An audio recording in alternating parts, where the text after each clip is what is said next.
Channel आलोक विद्याकुल में आप लोगों का स्वागत है। देखिए, अभी जो भी बच्चा क्लास 10th का एग्ज़ाम दे चुके हैं उनका एग्ज़ाम का रिजल्ट भी आ चुका है। तो जो भी बच्चा अभी क्लास 9th से क्लास 10th में गए हैं उनके लिए आज हम विशेष बताएंगे कि जो कि हम मैथ का सिलेबस आज बताने वाले हैं कि मैथ का सिलेबस है तो मैथ में क्या क्या चीज़ पढ़ना होगा, आपको कहाँ से कितना नंबर का एग्ज़ाम में पूछा जाता है।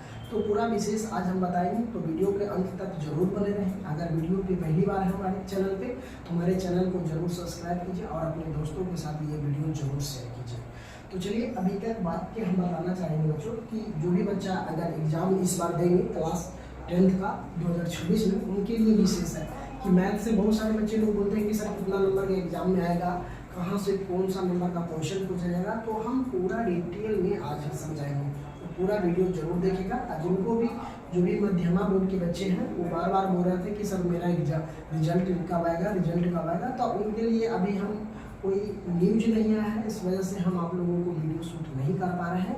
तो जैसे ही अगर न्यूज में हमको मिलता है तो हम आप लोगों को जरूर प्रयास करेंगे बताने का। तो अभी जो आपको भाई और छोटे बहन जो भी एग्जाम दे रहे हैं तो उनको साथ ये वीडियो जरूर शेयर कीजिए, ताकि जो भी बच्चा हमारे चैनल से अभी तक नहीं जुड़ पाया है उनको जोड़ने का जरूर प्रयास कीजिए। चलिए, जो भी बच्चा अगर मध्यमा बोर्ड से एग्जाम देंगे तो उनका भी मैथ का सिलेबस यही रहेगा, साइंस का यही रहेगा, सारा सब्जेक्ट का सिलेबस यही रहेगा। उसमें ओनली फॉर संस्कृत का जो 3 पेपर होता है ना उसका अलग होता है, तो उसके लिए भी हम विशेष वीडियो बनाएंगे जब उसका एग्ज़ाम का रिजल्ट अगर निकल जाता है उसके बाद। अभी तो फिलहाल अभी आपको जो हम पढ़ा रहे हैं वो पढ़िए, और जहाँ भी आपको जो भी बुक होगी हम NCERT ही बताएंगे। तो मैथ का सिलेबस हम समझ लेते हैं बच्चों, सारे बच्चों को समझाने का प्रयास समझ जाइएगा। आपको हम जो इसमें जो बताए हैं कि 2 अंक का कितना प्रश्न पूछा जाएगा, 5 नंबर का कितना प्रश्न पूछा जाएगा, और आपको 50 नंबर का जो ऑब्जेक्टिव होता है वो कहाँ से पूछा जाएगा, वो सारे डिटेल बताएंगे। तो सबसे पहले हम मैथ का समझ लेते हैं बच्चों कि नंबर सिस्टम होता है ना, नंबर सिस्टम हो जाए, अलजेब्रा होता है, ट्रिग्नोमेट्री होता है, कोऑर्डिनेट ज्योमेट्री होता है, मेंसुरेशन होता है। तो कहाँ से कितना नंबर। तो सबसे पहले तो ये समझ लेंगे कि एग्जाम में हमको चैप्टर कौन कौन सा पढ़ना है, क्लास 10th का मैथ में चैप्टर कौन कौन सा पढ़ना है ना। तो चैप्टर की अगर हम बात कर लेते हैं तो यहाँ पे देखिए ऊपर में लिखा हुआ है मैथ सिलेबस, है ना, मैथ सिलेबस लिखा हुआ है। तो सिलेबस लिखा हुआ है तो सबसे पहले हम पढ़ते हैं फर्स्ट जो चैप्टर है हमारे क्लास 10th का मैथ का, वो है मेरा नंबर सिस्टम, जिसको हम हिंदी में बोलते हैं क्या, संख्या पद्धति। क्या बोलते हैं, संख्या पद्धति बोलते हैं, है ना। तो अगर नंबर सिस्टम की बात करते हैं तो नंबर सिस्टम में हमको क्या पढ़ना होगा, तो नंबर सिस्टम में आपको पढ़ना होगा बस इसमें एक ही चैप्टर है, उस चैप्टर का नाम है वास्तविक संख्या। क्या है, वास्तविक संख्या। अगर वास्तविक संख्या में आपको नंबर सिस्टम नहीं आता है तो जो फर्स्ट चैप्टर है वो हमको वास्तविक संख्या है।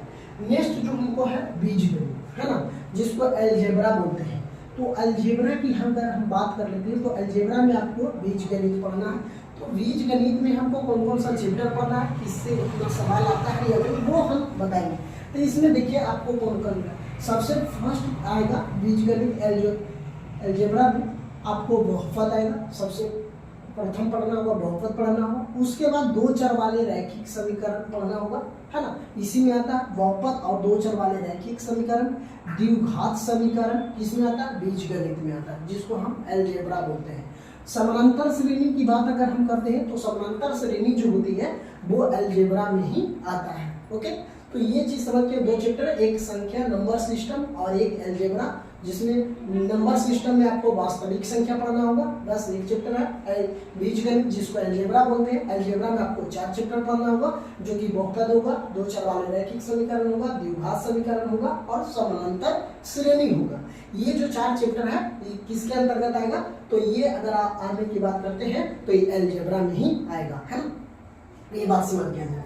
चलिए अब आता है ज्योमेट्री, जिसको हम ज्योमेट्री बोलते हैं, है ना। ज्योमेट्री में आपको क्या क्या पढ़ना होगा, इससे आपको 5 नंबर का सवाल पूछा जाएगा। तो हम पूरा विशेष बताएंगे कि कहाँ से कितना नंबर का सवाल पूछा जाएगा, तो मैथ के, इसलिए निश्चित रहिए। चलिए अगर हम ज्योमेट्री की बात करते हैं में आपको पढ़ना होगा त्रिभुज पढ़ना होगा, है ना। सबसे फर्स्ट जो चैप्टर होगा वो आपको त्रिभुज होगा। पाइथागोरस थ्योरम होगा, जो कि आपको थ्योरम टोटल 11 पढ़ना है। है ना, 11 थ्योरम पढ़ना है। तो इसमें पाइथागोरस प्रमेय है ना, पाइथागोरस प्रमेय फर्स्ट में क्या होता है, त्रिभुज आएगा, उसके बाद पाइथागोरस प्रमेय आएगा।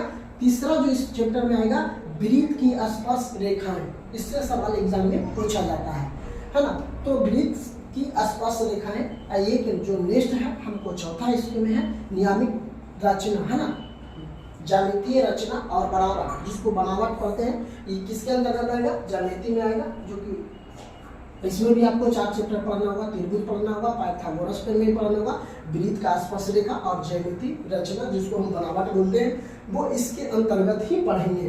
तो अगर हम बात करते हैं 3 चैप्टर में, तो पहला तो हम बताएं नंबर सिस्टम हो गया, दूसरा हो गया अलजेब्रा हो गया, ज्योमेट्री हो गया। तो इसमें आपको टोटल सिलेबस की अगर हम बात करते हैं तो एक पहला चैप्टर, इसमें 4 चैप्टर तो 5 हो गया, इसमें 4 9 चैप्टर हो गया, है ना।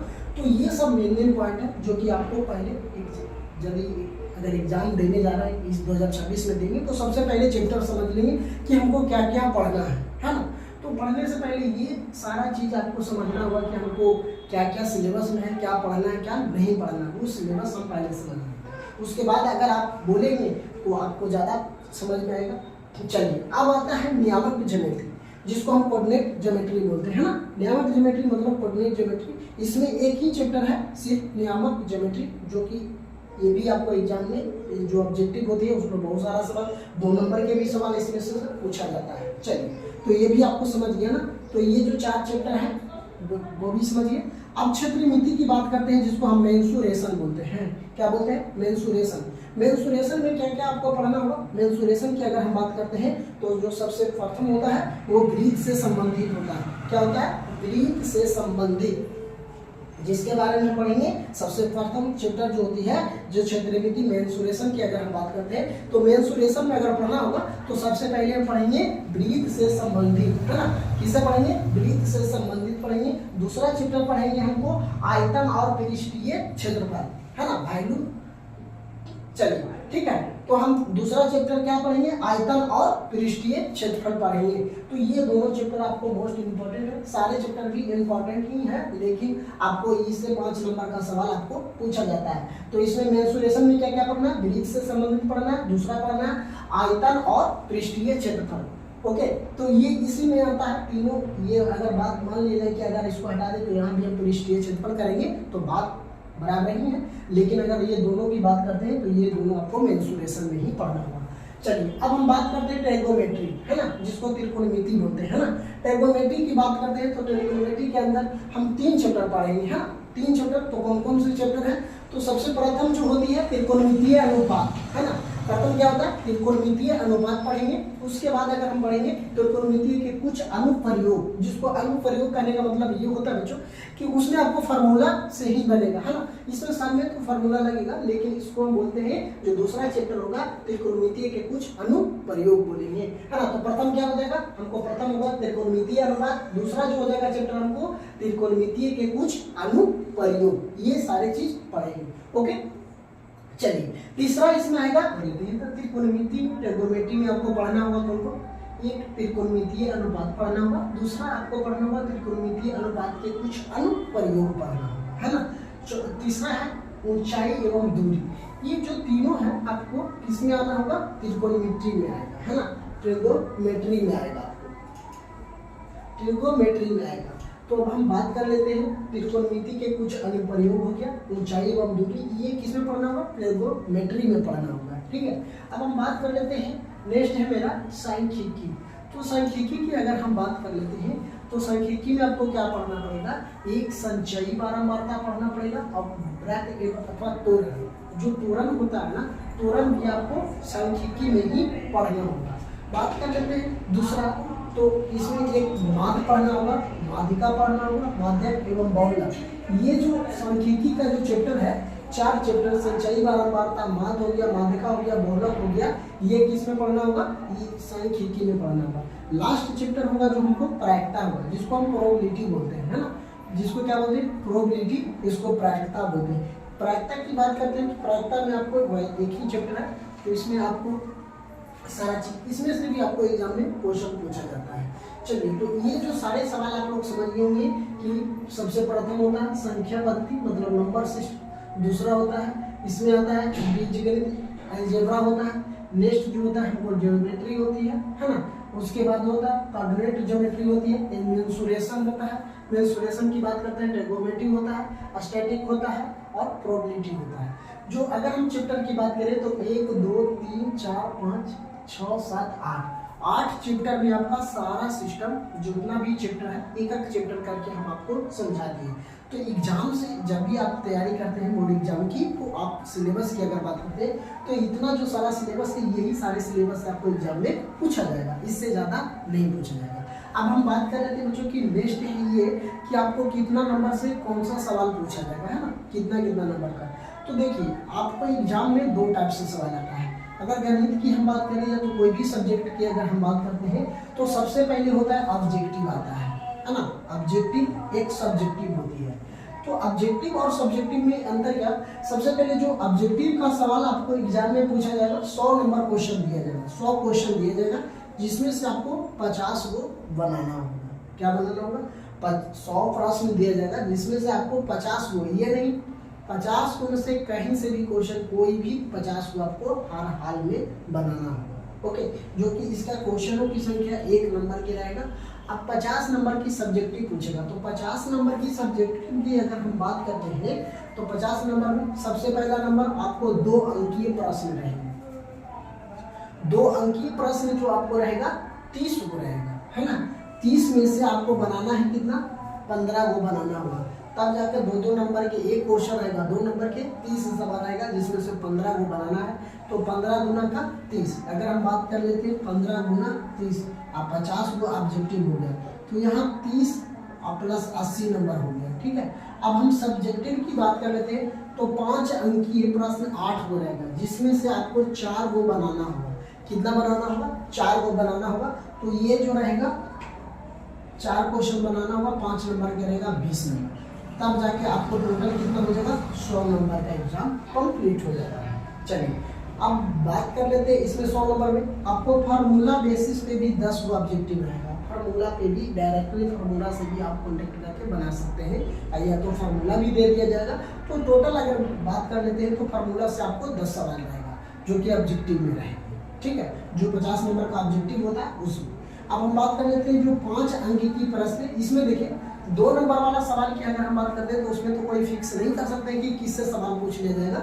लेकिन अगर हम 5 अंक की बात करते हैं, जो 5 नंबर का क्वेश्चन पूछा जाता है मैथ में, उसमें से हम आपको जरूर बताएंगे कि ये जो चैप्टर होती है इससे अगर पढ़ लेते हैं तो 5 नंबर कितना से फिक्स है, इससे ज़्यादा 5 नंबर में नहीं आता। सबसे पहला ग्राफ आएगा, जो कि ग्राफ आपको किसमें पढ़ना है, 2-4 वाले रैखिक समीकरण में ही पढ़ना है। 2-4 वाले रैखिक समीकरण में ही ग्राफ पढ़ना है, जो कि एक एग्जाम में अभी भी एग्जाम होता तो 5 नंबर का ये सवाल फिक्स है, एक ग्राफ आपको दिया हुआ रहेगा।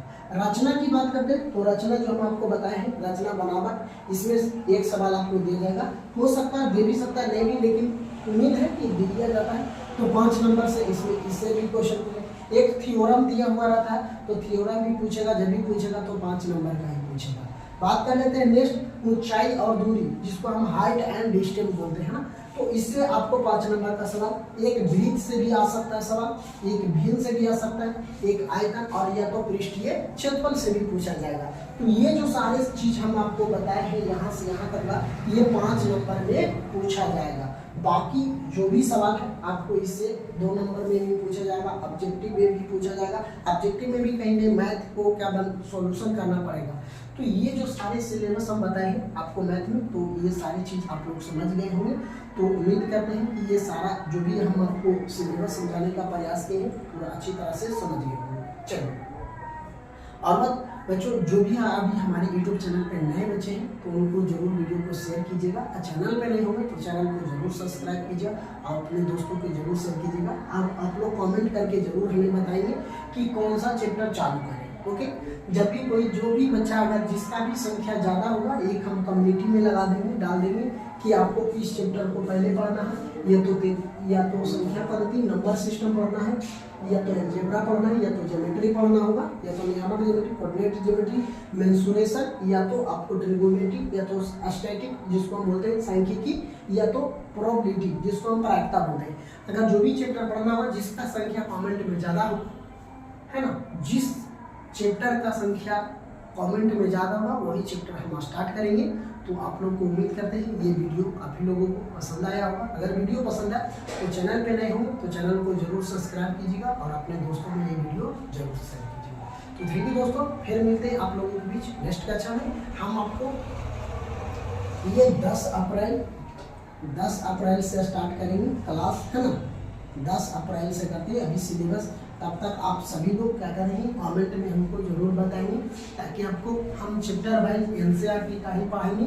जो भी मैथ हम पढ़ाएंगे एनसीईआरटी, अगर एनसीईआरटी बताएंगे तो आपको कोई भी बुक का क्वेश्चन होगा तो आप हमें कमेंट में बताएंगे, या तो नंबर दिया हुआ नंबर पर भी कांटेक्ट करके आप हमको सवाल देंगे, उस पर वीडियो शूट करके जरूर आप लोगों को बताने का प्रयास करेंगे। चलिए, तो एनसीईआरटी ही हम पढ़ाएंगे आपको। साइंस भी बता रहे हैं, साइंस भी, सोशल साइंस, ऑल सब्जेक्ट का ही हम तैयारी कराएंगे, हम खुद ही पढ़ाएंगे अकेले। तो ठीक है दोस्तों, फिर मिलते हैं आप लोगों के बीच नेक्स्ट कक्षा।